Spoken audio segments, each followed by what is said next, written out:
ഈ ഒരു question SSC CGL 2024 ചോദിച്ചൊരു ക്വസ്റ്റ്യനാണ്. ക്വസ്റ്റ്യനിൽ പറയുന്നത് മാധവ് പർച്ചേസ് ആൻ ഐറ്റം 4207 42,000 വാങ്ങിച്ചു. എന്നിട്ട് ഒരെണ്ണം എന്നിട്ട് അത് 20% ലോസിന് വിറ്റു. എന്നിട്ട് ഈ എമൗണ്ട് കൊണ്ട്, ഈ കിട്ടുന്ന എമൗണ്ട് കൊണ്ട് അനദർ ഐറ്റം വാങ്ങിക്കുന്നുണ്ട്. സോ ഗെയിൻ എന്ന് പറയുന്നത് 30%. ഓവറോൾ ഗെയിൻ നമ്മളൊക്കെ ചോദിച്ചിരിക്കുന്നത് ഓവറോൾ ഗെയിൻ ആണ്. അപ്പോൾ ഈ ഒരു ക്വസ്റ്റ്യൻ സത്യം പറഞ്ഞു കഴിഞ്ഞാൽ നമുക്ക് എഫക്റ്റീവ് റേറ്റ് പെർസെൻറ്റേജ് എടുത്തിട്ട് ചെയ്യുന്നതാണ് ഏറ്റവും നല്ലത്. എഫക്റ്റീവ് റേറ്റ് പെർസെൻറ്റേജ് എടുക്കാനായിട്ട് ഒരെണ്ണം എക്സും ഒരെണ്ണം വൈയും പെർസെൻറ്റേജ് ഓഫ് ഗെയിനും ലോസും ആണെങ്കിൽ ഈ ഒരു ഇക്വേഷൻ യൂസ് ചെയ്ത് കഴിഞ്ഞാൽ നമുക്ക് എഫക്റ്റീവ് റേറ്റ് പെർസെൻറ്റേജ് എടുക്കാം.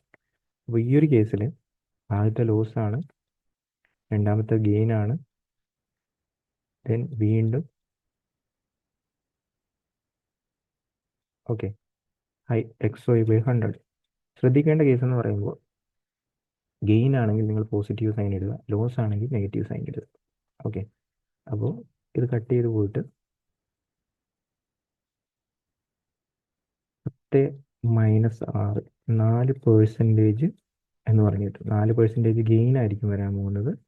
അപ്പോൾ നമുക്കിനിയിപ്പോൾ ആക്ച്വലി ഈ 42,000-ൻ്റെ 4% എടുത്തു കഴിഞ്ഞാൽ ഫൈനൽ ആൻസർ നമുക്ക് ഡയറക്റ്റ് ആയിട്ട് കിട്ടും.